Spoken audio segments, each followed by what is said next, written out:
dispensou, ela precisou, na verdade, de muitas pessoas trabalhando, né, durante esse ciclo aí de 120 anos de mineração. E aí, quando eu falo muitas pessoas, é muitas pessoas mesmo, né? Não sei se alguém deu um Google antes de chegar aqui em Ouro Preto para pesquisar a cidade, mas uma das informações que aparece lá é que no ano de 1730, 1735, Vila Rica, que hoje é Ouro Preto, ela chegou a ser considerada a cidade mais populosa que tinha na América Latina. Naquela época, como se fosse uma São Paulo, para vocês terem ideia. Né? Só que a lógica de cidade na época, pessoal, não é a mesma que tem de hoje, não. Né? Foi mudando, lógico. Mas é o seguinte, essa população chegou a ser cerca de quase 300 mil habitantes. Dessa população toda aí, uns 75% quase, era de escravizados. Né? E aí, grande parte deles, óbvio que estavam trabalhando na mineração. E aí, o que é que isso resultou na história como um todo, né? Todo mundo já ouviu falar da Estrada Real, que é para interligar a região das Minas com o litoral do Rio de Janeiro. Essa foi a principal estrada que tinha no Brasil na época. Foi o primeiro plano de abertura de estrada do Brasil, a Estrada Real. Por ali o ouro ia passar, melhor fiscalizado, e também ia chegar coisas para cá, e a mão de obra, a força de trabalho, também ia ser desembarcada no litoral do Rio de Janeiro. Para quem chegou um pouquinho depois ali, que não pegou uma explicação, quem dominava as técnicas de mineração era um africano que sabia minerar. Né? Se fosse hoje, seria o conjunto de países ali, de Gana, Togo, Benin, Nigéria, Costa do Marfim, Serra Leoa, seria esse conjunto de países ali, e também um pouquinho do Congo. Né? E aí, o que é que isso resultou? Essa região da Costa da Mina, quem saía de lá, eles colocavam um codinome de Mina. Então, você ia chamar João Mina. Quando você chegasse aqui no Porto do Brasil, e sabia de onde você saiu, lá da África. Né?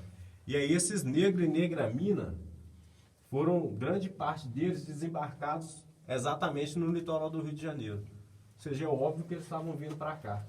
Aí fez com que as populações, né, dessas cidades aí, mineradoras em Minas Gerais, crescessem bastante.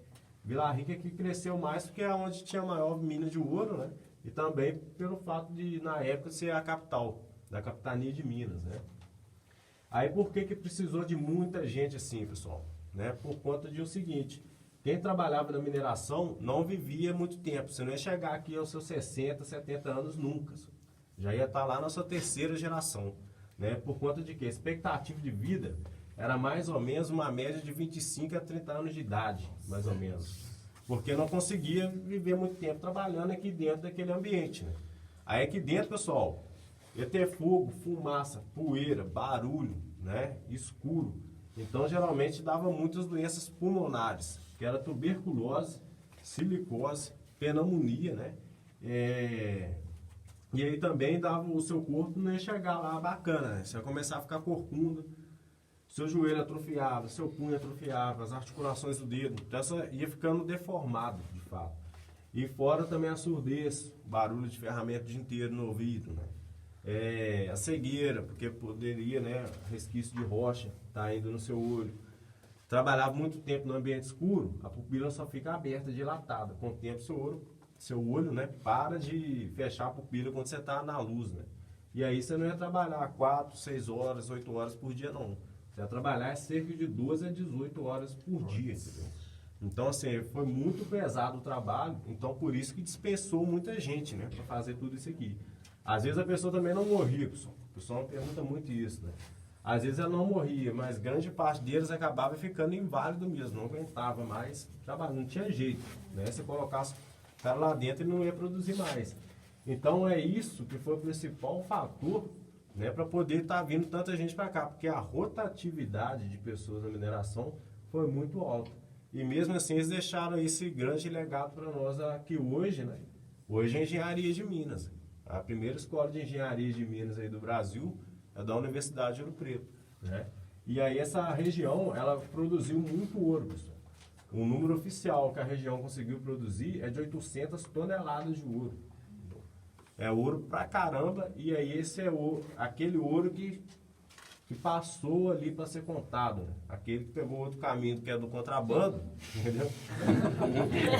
Nem chegou ali, entendeu? Então vai saber de fato quanto que foi tirado, né? Mas a gente sabe que esse ouro mudou a história do mundo, né? Como um todo, não só a nossa aqui, né? É a Inglaterra que tem que nos agradecer mais. A Revolução Industrial Inglesa foi financiada com ouro brasileiro, né?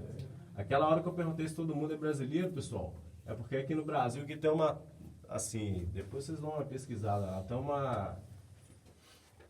professores, né, que estudam línguas e coisa e tal, o Brasil está quase deixando de falar português, você sabe disso. É porque a gente não fala português no Brasil. Tem várias palavras que a gente fala no Brasil que na verdade é da África. Eles vão falar Itabirito lá em Portugal, Itabirito é Tupi-Guarani. E aí tem várias palavras que a gente fala, né? Vila Rica, só para ficar com uma curiosidade, com o passeio de vocês na cidade. Até meados de 1740, a língua mais falada que tinha em Vila Rica não era português, não. Como tinha muito mais africano aqui do que portugueses, né? E muitos brasileiros, igual os bandeirantes falavam Tupi-Guarani, né? A língua mais falada que tinha em Vila Rica era o dialeto Jeje, né? E tem várias palavras aí que a gente fala que na verdade são palavras da África. Caçula, neném, babá, sunga, né? Bucho, tem um monte, tem um dicionário para você ter ideia. Então quando você está falando isso, você não está falando português, você está falando banto, yorumbá, jeje, um monte de coisa. Beleza?